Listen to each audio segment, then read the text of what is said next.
안녕하세요. 여러분의 마음을 어루만지는 이야기 친구. 오늘 여러분께 들려드릴 이야기는 눈 내리는 새벽 강변에서 시작됩니다. 7살 언니가 동생을 품에 안고 떨고 있었고, 한 남자가 카메라 대신 아이의 손을 잡았습니다. 하지만 그 남자는 몰랐습니다. 자신이 쓴 기사 한 줄이 이 아이들을 갈라놓는 칼이 될 줄은요.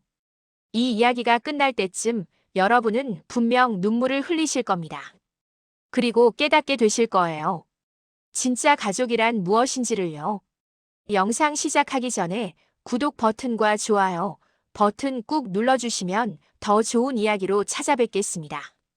알림 설정까지 해주시면 매일 여러분의 마음을 따뜻하게 해드릴게요.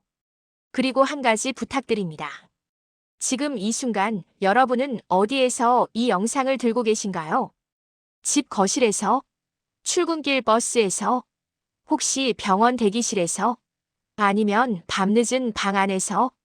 댓글로 알려주세요.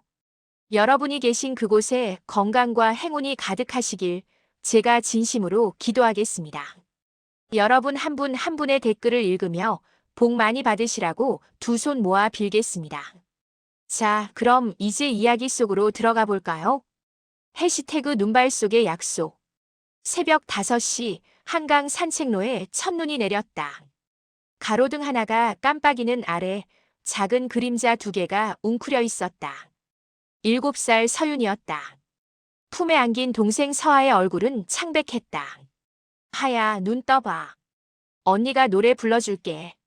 떨리는 목소리로 자장가를 부르던 서윤의 입술은 파래져 있었다. 손가락으로 동생의 콧구멍 앞을 대본다. 희미한 숨결이 느껴졌다.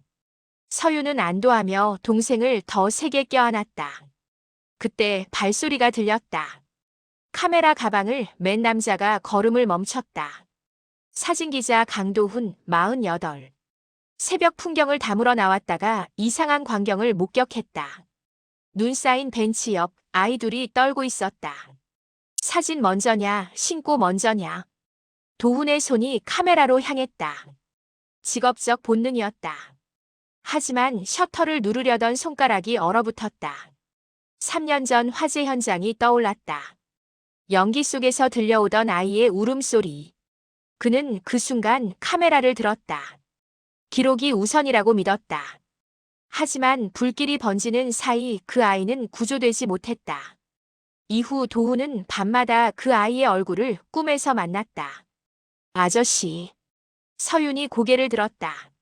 눈물 자국이 뺨에 얼어 있었다. 동생이 잠든 것 같아요. 깨우면 안 돼요. 그 한마디에 도훈의 시간이 멈췄다. 그는 카메라를 내려놓고 무릎을 꿇었다. 서아의 손목을 잡았다. 차가웠지만 미약한 맥박이 뛰고 있었다. 지금 병원 가야 해. 저희 돈이 없어요. 괜찮아. 아저씨가 데려갈게. 도훈은 서아를 안아 올렸다.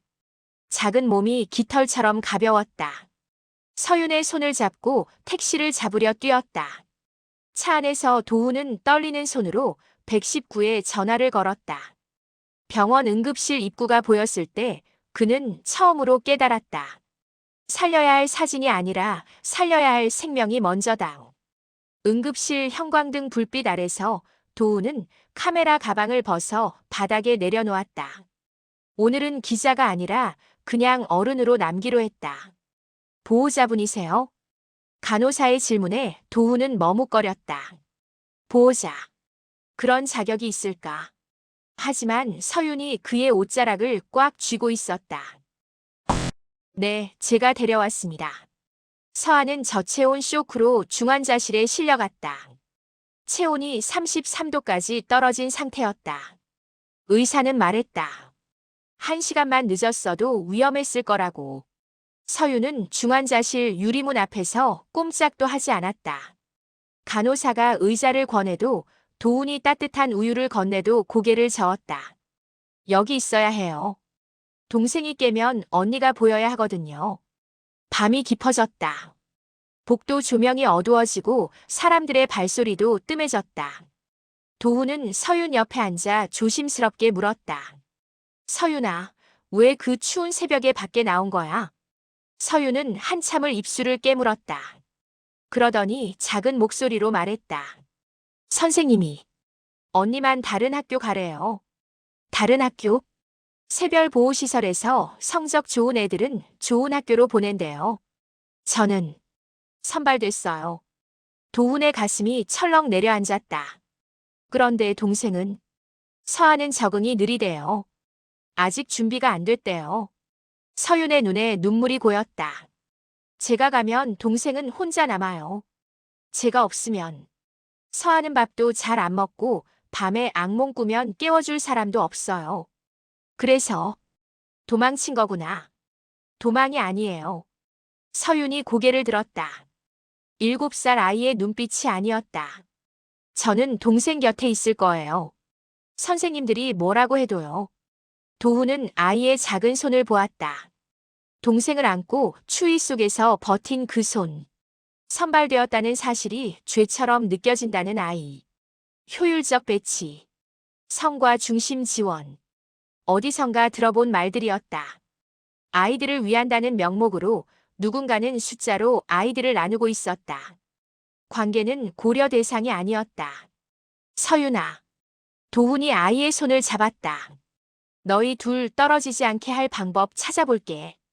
약속한다. 유리문 너머로 서하의 손가락이 살짝 움직였다. 서윤은 그 작은 움직임을 놓치지 않았다. 일어서서 유리에 손을 댔다.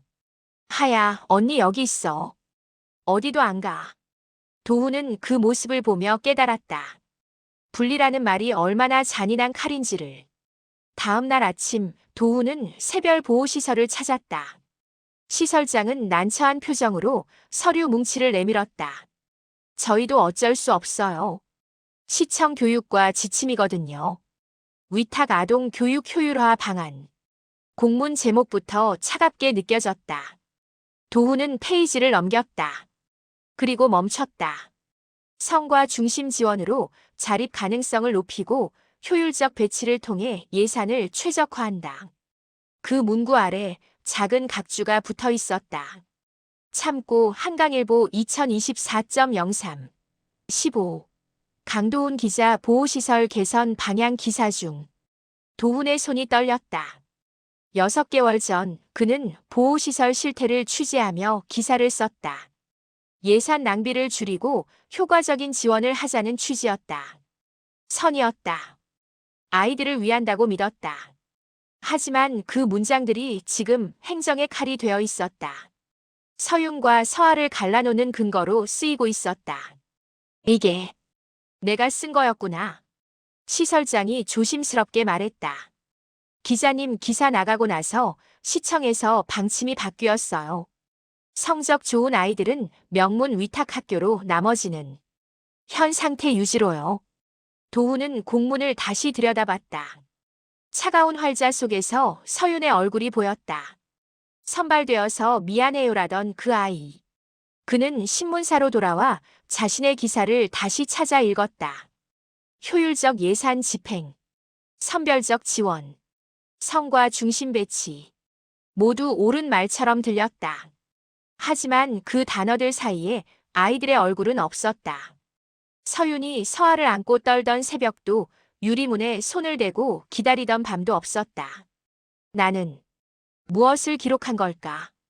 책상 위 카메라가 눈에 들어왔다. 지난 20년간 수많은 현장을 담았다. 재난, 사건, 정책. 모두 중요했다. 하지만 그는 잊고 있었다. 사진 기자는 세상을 기록만 하는 게 아니라 움직이게도 만든다는 걸. 도훈은 의자에서 일어났다. 편집국장실 문을 두드렸다. 국장님, 정정 기사 쓰겠습니다. 뭘? 제 기사가 잘못 쓰였습니다. 아니, 제가 잘못 봤습니다. 국장은 어이없다는 표정을 지었다. 강 기자, 그 기사 반응 좋았잖아. 시청에서도 우수기사로 선정했고. 그게 문제입니다. 도훈은 공문을 책상에 내려놓았다. 효율은 숫자지만 아이는 관계입니다. 제 기사가 그걸 놓쳤습니다. 국장은 한숨을 쉬었다. 하지만 도훈은 물러서지 않았다. 이번엔 제대로 쓰겠습니다. 살려야 할 이야기를요. 도훈은 일주일 동안 잠을 제대로 자지 못했다. 낮에는 학교와 시청을 오가며 자료를 모았고 밤에는 보호시설 관련 논문을 뒤졌다. 분리 배치된 형제자매의 추적 조사. 대부분 연락이 끊기거나 한쪽이 심리적 불안정을 겪었다. 관계 단절이 학업 성취보다 더 큰 상처를 남겼다는 연구 결과들. 이게 데이터야. 숫자로 증명된 거라고. 도훈은 회의실에 자료를 펼쳤다. 시청 교육과 담당자, 시설 관계자, 학교 교감이 모여 앉았다. 담당자가 미간을 찌푸렸다. 강 기자님, 취지는 이해하지만 예산 문제가 있어요. 모든 아이를 같은 수준으로 지원할 순 없습니다. 수준이 아니라 방향이 문제입니다. 도훈은 서윤과 서아의 사진을 테이블에 올렸다. 효율은 숫자지만 아이는 관계입니다. 언니 없이 동생이 좋은 밥을 먹는다고 행복할까요? 성적이 오른다고 안정감을 느낄까요? 교감이 팔짱을 꼈다. 감정적으로 접근하시는 건 아닌지. 감정이 아니라 현실입니다. 도훈은 차분하게 말을 이었다. 저는 언론인입니다. 제 기사 한 줄이 정책이 됐어요. 그럼 그 기사가 틀렸다는 것도 제가 증명해야죠. 그는 새 자료를 꺼냈다. 형제 동반 위탁의 성공 사례, 대안 교육 프로그램, 멘토링 결합형 지원 모델. 예산 증액 없이도 가능한 방법이 있습니다. 분리가 아니라 동반 배치를 기본으로 하고 개별 교육은 멘토링으로 보완하는 겁니다. 담당자가 자료를 넘기며 표정이 달라졌다. 이거 검토해 볼 만하네요. 회의가 끝나고 도훈은 복도에서 시설장을 불렀다. 원장님, 하나만 더 부탁드립니다. 봉투를 내밀었다. 보호자 임시 지정 신청서였다. 저를 아이들 보호자로 등록해 주세요. 시설장이 놀란 눈으로 서류를 확인했다. 기자님, 이건 법적 책임이 따르는 겁니다. 진지하게 생각하신 거예요. 일주일 동안 생각했습니다. 이것보다 진지한 적 없었어요. 그날 저녁 도훈은 병원에 들렀다. 서아는 이제 일반 병실로 옮겨져 있었다. 서윤이 동화책을 읽어주고 있었다. 아저씨. 서아가 작은 손을 흔들었다. 많이 회복된 얼굴이었다. 도훈은 두 아이 곁에 앉았다. 서윤이 조심스럽게 물었다.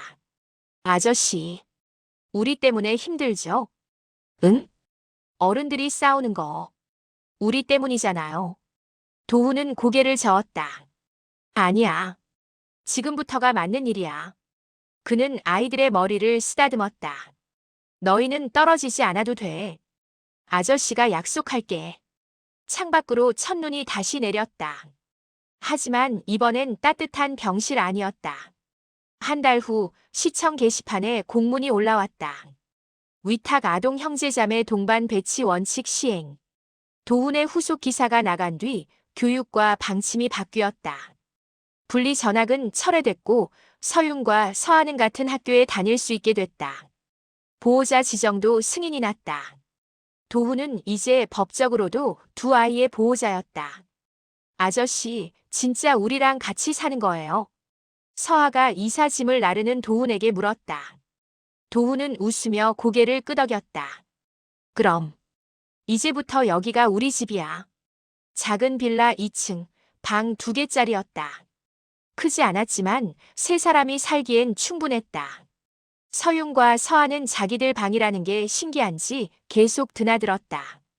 도훈은 거실 한쪽에 카메라 가방을 내려놓았다. 20년을 함께한 장비들. 무거운 망원 렌즈도 삼각대도 플래시도 모두 들어있었다. 이제 한동안은 안 쓰겠네. 편집국장에게 휴직계를 냈다. 당분간 육아에 집중하겠다고. 국장은 황당해했지만 결국 허락했다. 강 기자, 이거 후회 안 할 거지? 후회요? 지금까지가 후회였어요. 도훈은 가방 지퍼를 닫았다. 더 이상 급한 뉴스보다 아침 식탁의 소리가 중요해졌다. 셔터를 누르는 순간보다 아이들 웃음소리를 듣는 시간이 소중해졌다. 주말 아침 세 사람은 한강 산책로를 걸었다. 눈 내리던 그 자리였다. 하지만 지금은 봄 햇살이 강물에 부서지고 있었다. 여기, 우리 처음 만난 곳이에요. 서윤이 가로등을 가리켰다. 도훈은 고개를 끄덕였다. 그러네. 그날 참 추웠지. 아저씨, 사진 안 찍어요? 서아가 도훈의 빈손을 보며 물었다. 예전 같으면 당연히 카메라를 들고 왔을 상황이었다. 도훈은 무릎을 굽혀 아이들 눈높이에 맞췄다. 오늘은 눈으로 볼게. 카메라보다 더 선명하거든. 서아가 깔깔 웃었다. 서유는 도훈의 손을 잡았다. 작지만 따뜻한 손이었다. 세 사람은 강변을 따라 걸었다. 벚꽃이 흩날리기 시작했다.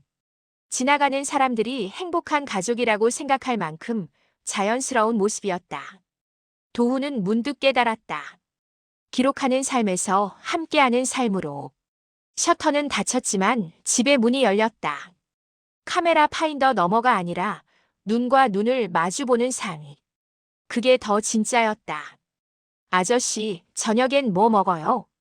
서아야, 오늘은 내가 먹고 싶은 거 먹자. 진짜요? 그럼 떡볶이. 세 사람의 웃음소리가 강변에 퍼졌다. 이야기는 끝나지 않았다. 오히려 지금부터 시작이었다.